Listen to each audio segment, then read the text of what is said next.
Meus queridos irmãos e irmãs,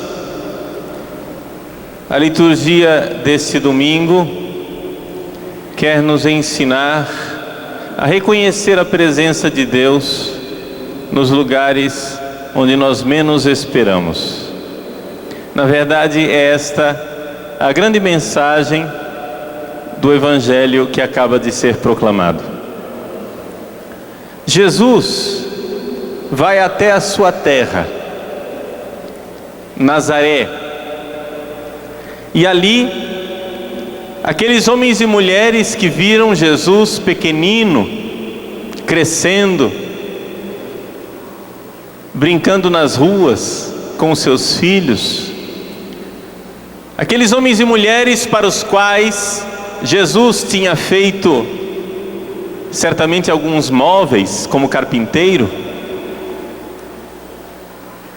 aqueles homens e mulheres que viam Jesus na sinagoga todos os sábados, tiveram grande dificuldade de aceitar Jesus como sendo o Filho de Deus, o Messias, o enviado de Deus. Nós, que olhamos a 2000 anos de distância, ficamos surpresos com isso. Nós dizemos, puxa vida, esse pessoal também era cego. Será que eles não enxergavam os milagres de Jesus? Será que eles não enxergavam a sua sabedoria?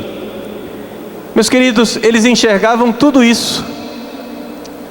Só que eles não enxergavam que Deus pudesse se manifestar na humildade e na fragilidade de Jesus. Vejam, nós estamos acostumados a dizer que Jesus era o Messias esperado. A grande verdade é que Jesus não era o Messias esperado.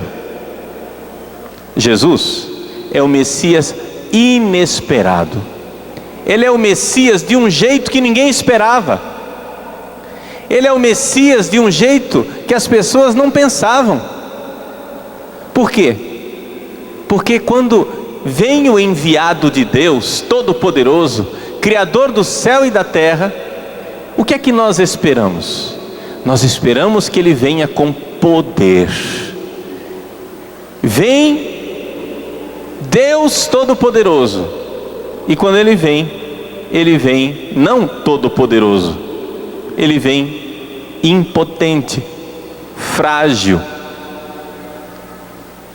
O escândalo que nós vemos no Evangelho de hoje, o escândalo que as pessoas de Nazaré tiveram com Jesus, ele irá não diminuir, mas crescer e aumentar cada vez mais no Evangelho.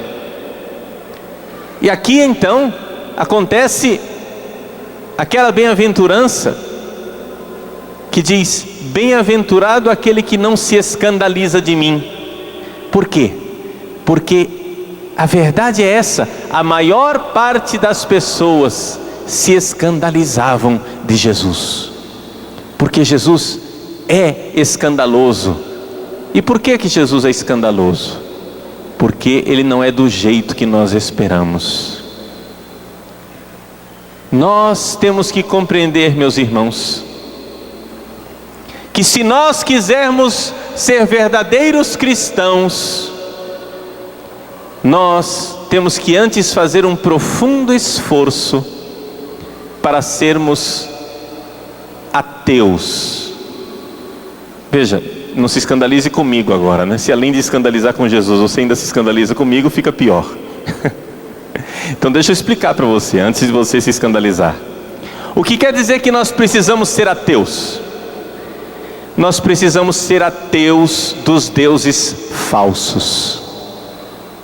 Vejam, antes de você encontrar em Jesus o Deus verdadeiro, é necessário que você veja que você precisa abandonar, você precisa esvaziar a sua cabeça, retirar da sua cabeça todas as ideias erradas a respeito de Deus, a respeito de um Deus falso, um Deus criado pela sua cabeça. Por quê? Porque a nossa mente a nossa cabeça, ela é capaz de imaginar como é que Deus deve ser. A gente vai e faz um raciocínio, a gente imagina como é que Deus deveria ser, mas aí, depois que a gente terminou de imaginar como Deus deveria ser, nós abrimos os olhos, olhamos para Jesus e enxergamos que na verdade Jesus não é como nós imaginamos. Jesus não é como o Deus que nós gostaríamos que fosse. Por exemplo, Jesus, Deus Todo-Poderoso, Criador do céu e da terra, Ele que criou todas as coisas, tinha que suar para criar, para fazer um móvel. Na carpintaria, uma cadeira, uma mesa. O Criador do universo tinha que suar, calejar as suas mãos para fazer como nós fazemos os trabalhos mais ordinários, os trabalhos mais comuns, os trabalhos do dia a dia. E no entanto é isso mesmo. Os habitantes de Nazaré viam Jesus fazer os milagres com a sua mão. Jesus tocava os doentes e os doentes ficavam curados. Mas como era possível que a mão do carpinteiro fizesse isso? Que da mesma mão de onde saía uma cadeira, com o suor, com a fadiga, com o trabalho, dessa mesma mão saísse a graça, saísse a cura, saísse a redenção. Como era possível isso? As pessoas ficavam escandalizadas com isso. Como era possível que aquele menino, Jesus, aquele menino que frequentou a sinagoga lá em Nazaré e aprendeu a escrever, como era possível que o rabino de Nazaré, se coloque no lugar do rabino de Nazaré, que viu Jesus crescer, que ensinou Jesus a desenhar as primeiras letras, agora ouvisse de Jesus um ensinamento que ele não fazia ideia onde ele podia ter aprendido. É assim, meus irmãos, que Deus se manifesta de forma imprevista, e no entanto, esta é a condição para que você compreenda como é que acontece a verdade das coisas. Você precisa se dar conta disso, porque senão você vai terminar fazendo loucuras na sua vida. Deixa eu explicar para você. Vamos imaginar aqui, esse argumento que eu vou usar, não foi o Padre Paulo quem inventou, mas foi um escritor inglês chamado Chesterton, que escreveu um livro chamado Ortodoxia. Está nesse livro. Muito bem. Você imagine que viesse um matemático de lá da Lua, de Marte, sei lá, de um outro planeta. Ele viesse aqui e começasse a observar o ser humano. E a primeira coisa que ele iria notar, olhando para um ser humano, é que um ser humano são dois seres humanos. Querem ver isso? Vem cá, Dunga. Olha só. O Dunga está aqui. É um ser humano, tá? Acreditem, por favor. Então está aqui o Dunga. Veja só. De um lado tem um braço. Do outro lado tem o quê? Outro braço. De um lado tem uma orelha. Do outro lado tem outra orelha. De um lado tem um olho. Do outro lado tem outro olho. O nariz só tem um, mas está no meio. E se você cortar no meio, você vê que tem de um lado e do outro. Não é idêntico, é um espelho. São dois seres humanos. Agora vamos olhar por dentro. Por dentro tem o cérebro. De um lado tem a metade do cérebro, do outro lado outra metade. E assim também acontece com todos os órgãos internos, as cordas vocais, Os pulmões, você olha que tem um pulmão de um lado, um pulmão do outro lado. Aí esse matemático que veio de lá de Marte, de repente ele diz: bingo, já sei, tive uma grande sacada, agora eu entendi o ser humano. O ser humano é sempre duplo, onde tem uma coisa de um lado, tem uma coisa do outro. Essa é a lei matemática, essa é a lógica do ser humano. Quando então esse matemático que veio de Marte, que veio da Lua, tivesse a sua maior certeza, é aí que ele estaria mais errado, porque ele olharia para o coração e veria que tem um coração do lado esquerdo, e então ele imaginaria, iria deduzir: haha, vai ter um coração do lado direito. E quando ele estivesse mais certo, mais cheio de certeza de que ele tinha encontrado a verdade do ser humano, é exatamente aí que ele estaria mais errado. Por quê? Por quê? Porque a criação de Deus, ela é lógica, mas não é tão lógica. Ela segue uma lei racional, mas ela não é tão racional. Por quê? Porque Deus é livre. Deus é livre para desconcertar você. E quando você está certo de que você inventou a coisa e deduziu como deve ser o mundo, Deus passa a rasteira em você e diz: escuta aqui, dá licença, o Criador sou eu ponho o coração onde eu quiser, porque eu sou livre e soberano.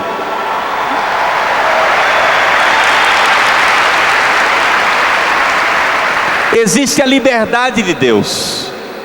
E quando nós falamos de liberdade, nós estamos dizendo, gente, que não é possível deduzir a liberdade.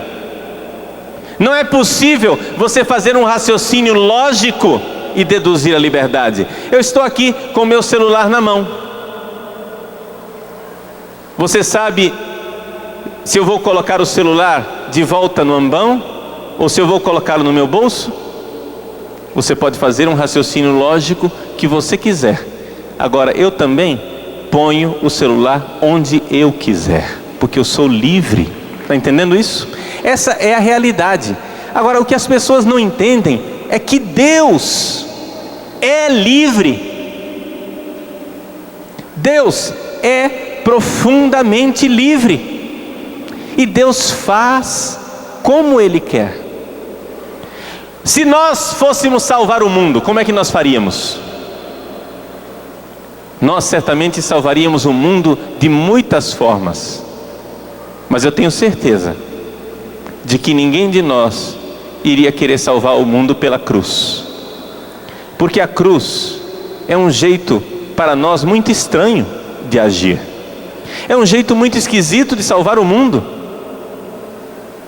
Mas acontece, gente, que Deus é livre para manifestar a sua onipotência. Onde? Na sua impotência, na impotência crucificada, na impotência. Vejam que existem muitos teólogos que fazem raciocínios lógicos. Eles dizem assim: olha que raciocínio perfeito. Veja só, Deus criou o mundo perfeito, e no mundo perfeito criado por Deus não tem lugar para a doença. A doença e a morte entraram no mundo por causa do pecado. É isso que nós vemos nas Sagradas Escrituras. Muito bem. A doença e a morte entraram no mundo por causa do pecado. Ora, isso quer dizer que Deus não quer a doença e a morte. Segundo ponto, Deus pode curar todas as doenças. Terceiro ponto, que é que a pessoa deduz. Olha só, cuidado. Deus pode curar todas as doenças. E aí o que é que a gente imagina? Que Deus quer curar todas as doenças. E quando a gente vê Na nossa lógica, que Deus quer curar todas as doenças, a gente reza por uma pessoa e a pessoa não cura. Ah, não, tem alguma coisa errada, vamos rezar de novo. Reza, reza, reza, reza, reza, e a pessoa não cura. Mas será possível? Ah, não, tem alguma coisa errada. É você. Aí a gente põe toda a culpa na pessoa e diz: é você que não tem fé, você que não está acreditando. Tenha fé, se converta. E então a gente coloca um fardo imenso nas costas da pobre da pessoa, que agora está sabendo que ela está doente e é culpa dela, e se ela não cura é culpa dela. Vejam o que é o raciocínio lógico. Só que o raciocínio lógico, gente, só cria heresia. O que eu acabei de explicar para vocês, essa lógica: Deus não quer a doença, Deus pode curar a doença, logo Deus vai curar todas as doenças. Esse raciocínio é perfeito e é também perfeitamente herético. Isso é heresia, não é verdade. Deus não quer curar todas as doenças. Por quê? Porque Ele é livre e Ele ama do jeito que Ele quer, não do jeito que a sua lógica quer. Está entendendo?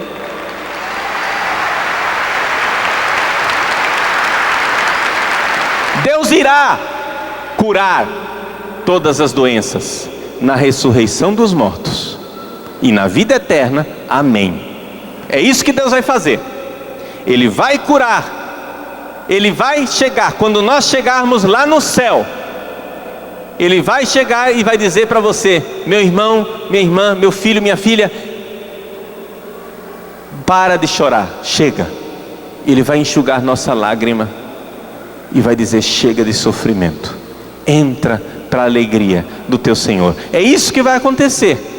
Mas gente, isso é no céu. Aqui na terra, o que Deus faz, e isso não é um raciocínio lógico meu, isso é uma constatação. O que é que eu posso constatar?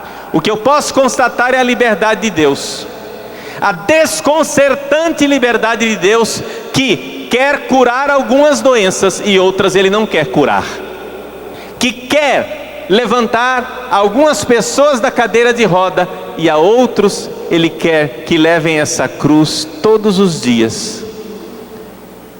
É isso que eu constato, é isso que eu vejo, é esta a realidade, esta a realidade de Deus. Você pode se escandalizar com isso. Sim, os habitantes de Nazaré também se escandalizaram. Também se escandalizaram que não tinha lógica nenhuma. Não tem lógica que a mão que tem poder para levantar um morto e trazer de volta à vida precise trabalhar para bater um prego numa cadeira. Não tem lógica. Porque quem pode o mais, pode o menos. Quem pode levantar um morto do túmulo, pode fazer uma cadeira num passe de mágicas.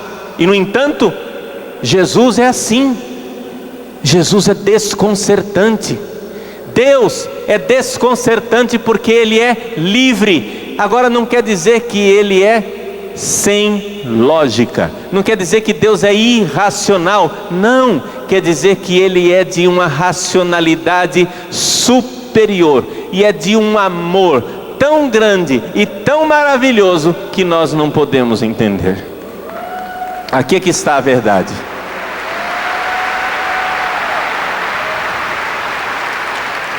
Então o que é que nós devemos fazer a respeito de Deus? Como é que nós devemos fazer?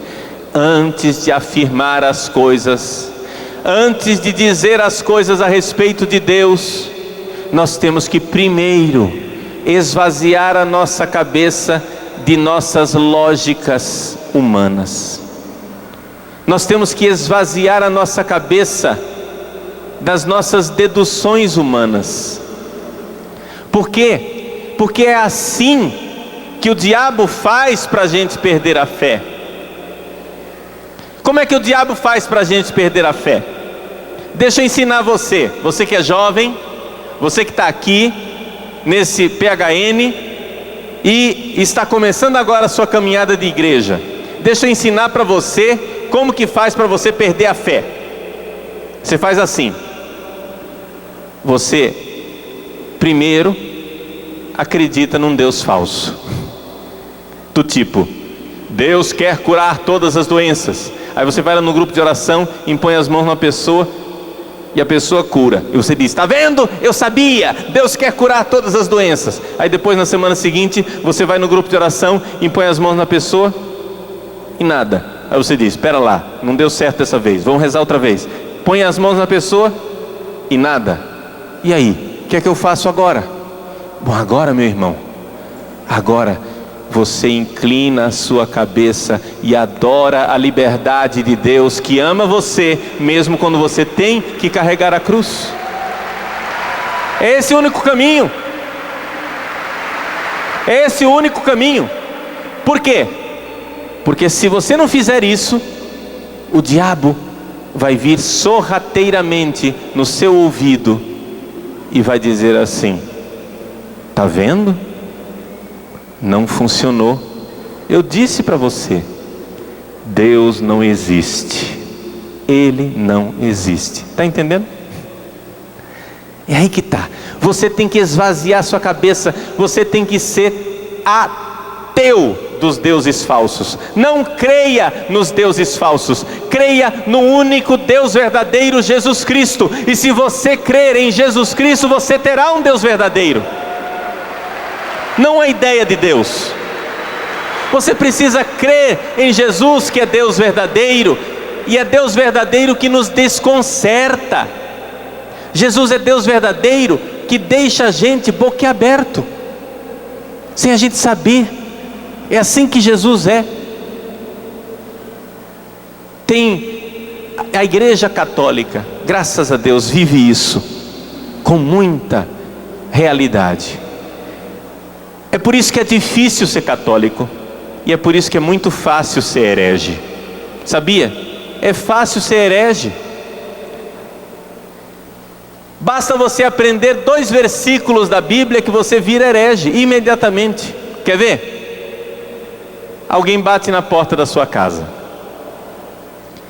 e diz: dá licença? Pois não, pode entrar, moço. Olha, eu queria pregar para a senhora o evangelho. A senhora conhece Jesus? Eu conheço perfeitamente. A senhora é de que igreja? Eu sou católica. Então a senhora não conhece Jesus.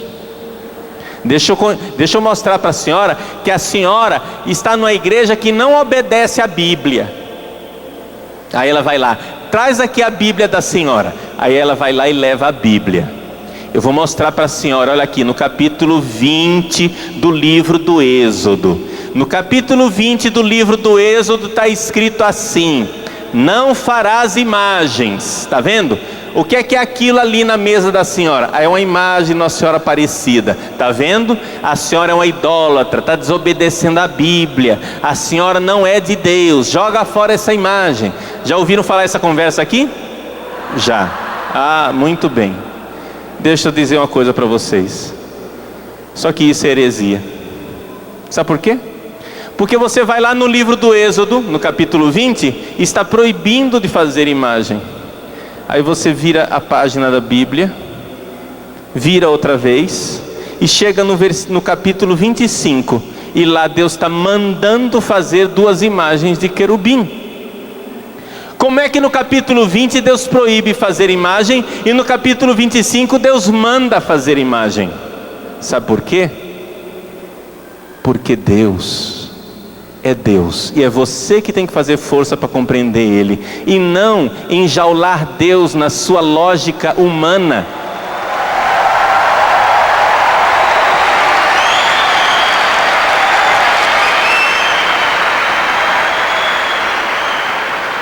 Você tem que entender que Deus está proibindo de fazer imagem num lugar por uma razão, e mandando fazer imagem em outro lugar por outra razão, porque Ele é livre e Ele não vai ficar aprisionado na sua interpretação da Bíblia. E é por isso que é difícil ser católico. Por quê? Porque o católico, ele abraça a verdade da fé toda. Ele não escolhe um versículo, ele crê na Bíblia toda. Não é naquele versículo que interessa para ele.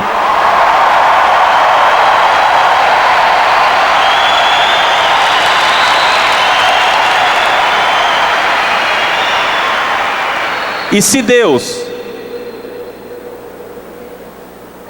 Deus parece que se contradiz, quem é que tem que inclinar a cabeça e adorar Deus? Sou eu.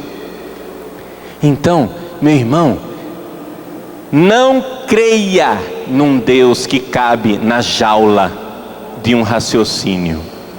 Creia no Deus que se manifesta na carne, em Jesus Cristo. É aí. Se você quer saber como Deus é, olhe para Jesus. O resto é bobagem. O resto é dedução humana. Deus se revelou e se revelou em Jesus. Porque se você não der esse passo, você vai terminar como os habitantes de Nazaré. Você vai se escandalizar com ele. E você vai terminar abandonando Jesus. Então, eu quero que você saia aqui desse PHN. Você que é jovem.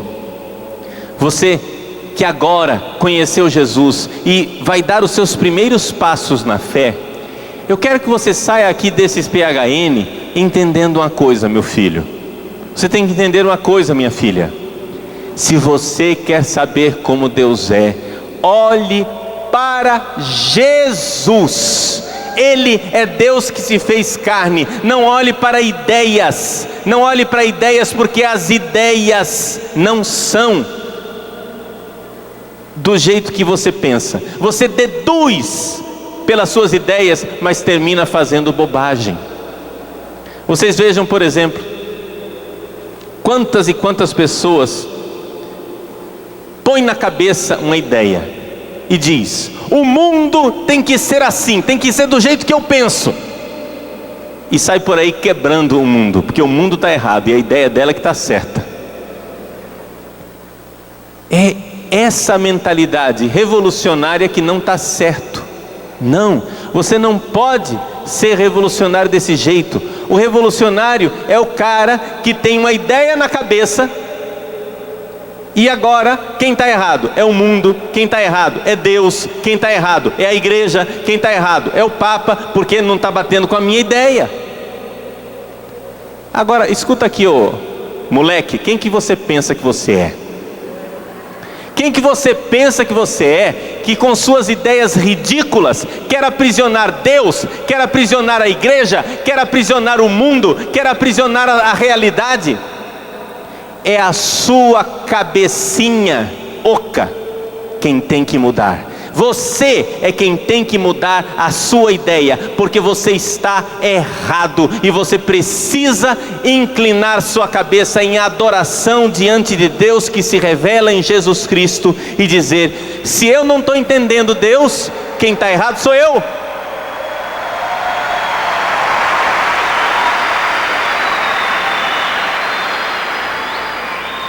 E é por isso que São Paulo, na segunda leitura de hoje, nos fala: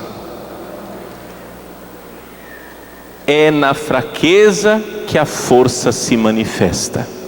Este é o caminho de Deus. Este é o caminho. Deus escolheu essa estrada. Deus escolheu esse caminho. A gente não gostaria que fosse assim. A gente gostaria que o nosso caminho para o céu fosse um caminho glorioso, só de subida. Vamos subir para o céu, vamos subir para o céu. Mas não foi assim que Deus se manifestou. Como é que Deus se manifesta? Deus se manifesta assim. Ele, quando Ele quer vencer, sabe o que é que Ele faz? Ele leva a gente até o ponto mais baixo da miséria, e é de lá que Ele nos ressuscita. Vejam que a gente diz assim, essa é a nossa fé católica, que nós fomos salvos pela cruz de nosso Senhor Jesus Cristo. Você já notou que a gente não diz que nós somos salvos pela ressurreição? Já notou isso? Já parou para notar? Não, nós não somos salvos pela ressurreição. Por quê? Porque a ressurreição é a salvação. Nós somos salvos pela cruz, porque a cruz é o caminho para nós ressuscitarmos. Então Jesus diz assim, Jesus não disse: quem quiser me seguir, tome a sua ressurreição e triunfe. Não, Jesus não disse isso. Quem quiser me seguir, ressuscite e faça festa. Ele não disse isso.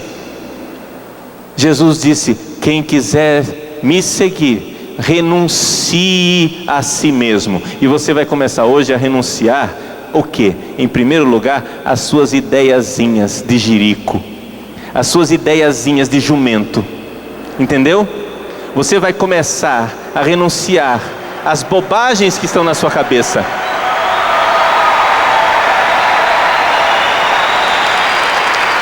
Você quer me seguir? Renuncie a si mesmo. Dobra esta cabeça dura diante da verdade de Deus e adore a Deus, que é desconcertante.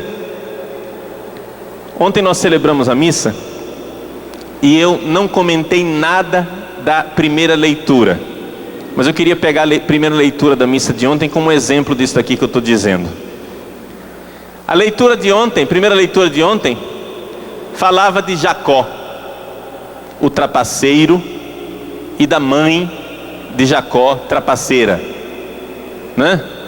A mãe e o filho da mãe, os dois trapaceiros, passaram a perna no velho pai, o pai velho, combalido, cego, impotente, os dois sem vergonha. Os dois passaram a perna no velho, para quê? Para receber a herança, para receber o poder. E aí, qual foi o resultado? O resultado é que Deus mandou um raio na cabeça de Jacó? Não, não aconteceu isso. Sabe o que é que aconteceu? A gente lê no Salmo. Pega a leitura de ontem e leia no Salmo. No Salmo está escrito assim: o Senhor elegeu Jacó. Como é possível? Como é possível que Deus use um trapaceiro, safado, sem vergonha, para fazer o seu projeto de salvação? Mas é isso que Deus fez, gente. Então nós precisamos ter fé. Nós precisamos enxergar que Deus não vai ler na sua cartilha não, ô jirico. Deus não vai ficar aprisionado nas suas ideiazinhas de porcaria. Deus é livre e Ele vai usar a miséria. Ele usa o pecado de Judas, Ele usa a traição de Pedro, Ele usa todas as misérias do mundo para redimir a sua miséria. Portanto, inclina a tua cabeça diante de Deus e adora.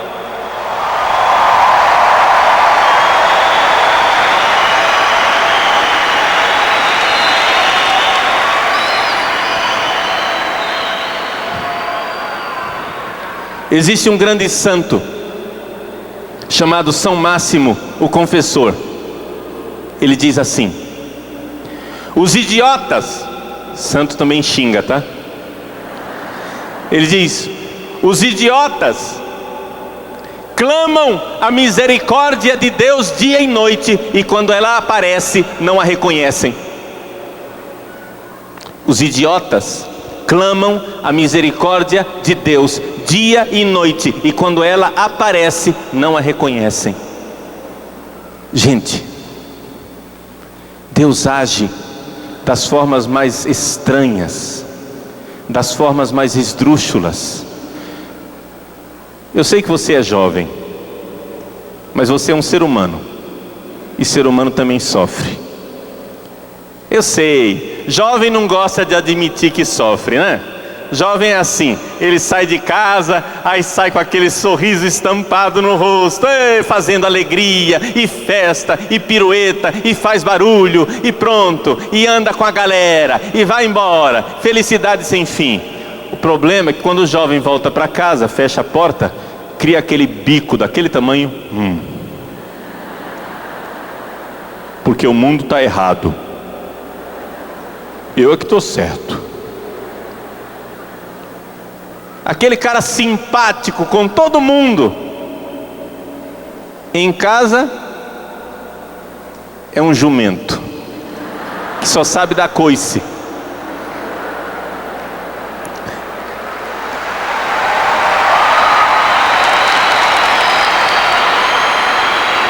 Agora você sabe por que isso? Você sabe por que isso? Porque você também, embora você seja jovem, você também sofre.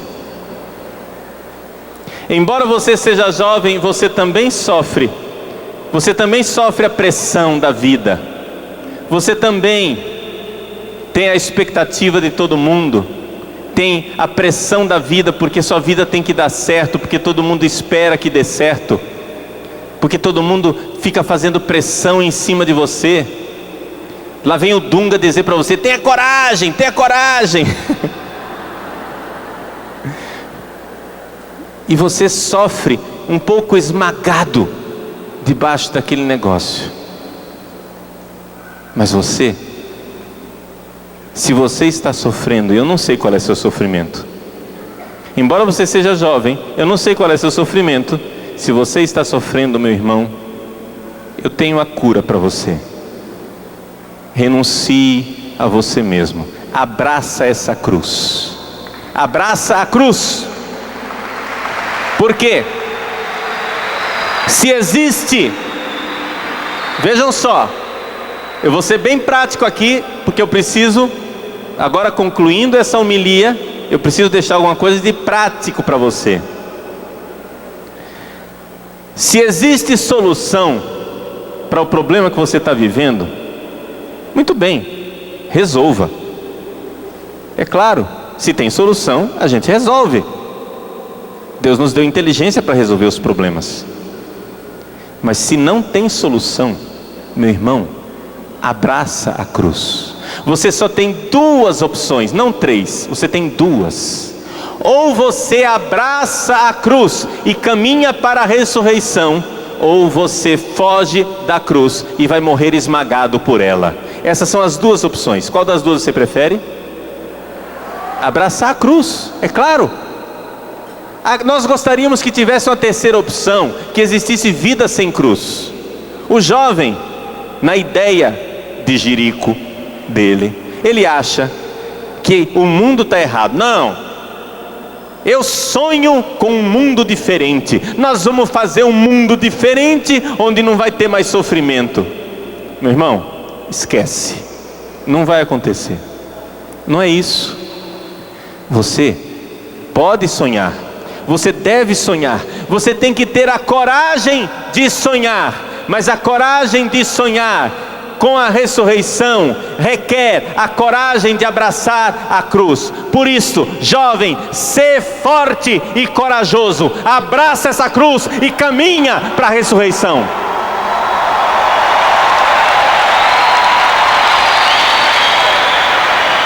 É essa a verdade. É essa a verdade. Não é a verdade, essa não é a verdade que nós gostaríamos de ouvir, mas essa é a verdade verdadeira. Essa é a verdade que nós precisamos ouvir. Essa é a verdade de Deus para nós nesse evangelho, na nossa fraqueza, na nossa miséria. Quando nós abraçamos a nossa cruz e caminhamos para a ressurreição, Deus está conosco. Se nós fôssemos Deus, nós não escolheríamos jamais salvar o mundo pela cruz. Nós salvaríamos o mundo de outro jeito, né? A gente faria uma espécie de show de Hollywood, né? Ia descer do céu assim, com trombetas e raio laser e tudo quanto é tipo de efeito especial. E aí nós iríamos, né, salvar o mundo num passe de mágicas. É isso que nós faríamos. E de repente todo mundo ia ser perfeito, e nós íamos criar um mundo perfeito aqui na terra, uma beleza. Acontece que o mundo perfeito aqui na terra não foi o caminho que Deus escolheu para salvar o mundo. Outro dia, uma pessoa mandou uma mensagem no programa do professor Felipe Aquino, na Escola da Fé, dizendo: Padre Paulo, eu vi minha filha morrendo, foi assassinada, o que é que eu faço? Eu respondi: minha filha, o único jeito que nós temos é inclinar a nossa cabeça e acreditar, crer profundamente que Deus nos ama, embora a gente não entenda isso. Esse é o único caminho. Por que é que Deus permitiu a morte da sua filha? Eu não sei, mas eu sei, e isso eu tenho certeza, que Ele é amor. Eu também tenho outra certeza: Ele não cabe na minha cabeça. E com essas duas certezas, abraça a cruz e caminha para a ressurreição, porque lá no céu nós vamos descobrir o que aconteceu. Lá no céu. Mas aqui na terra a nossa compreensão é limitada, porque aqui na terra nós não enxergamos a liberdade de Deus, nós não enxergamos as razões pelas quais Deus faz as coisas. Então, na fraqueza é que nós somos fortes. Nós hoje contemplamos o escândalo de Deus, pequenino, frágil, o escândalo de Deus numa manjedoura em Belém, o escândalo de Deus trabalhando numa carpintaria em Nazaré, e o escândalo ainda maior de Deus crucificado, morrendo por nós. Deus poderia ter dado uma resposta ao nosso sofrimento de outro jeito. Deus poderia ter vindo aqui explicar para nós por que é que a gente sofre. Ele não fez isso. Ele veio sofrer conosco. E se nós estamos com Ele, se com Ele morremos, com Ele ressuscitamos. E é isso que nós cremos. Nós cremos que não estamos sozinhos. E se nesta morte e nessa miséria que nós vivemos, vivemos com Ele, morto e miserável na cruz, é porque então também nessa morte e miséria em que vivemos, ressuscitaremos com Ele. Por isso, Igreja de Deus, povo santo de Deus, você que crê na ressurreição de Cristo, você que crê na ressurreição de nosso Senhor, que nos amou até a morte na cruz, você que crê, abrace a sua cruz.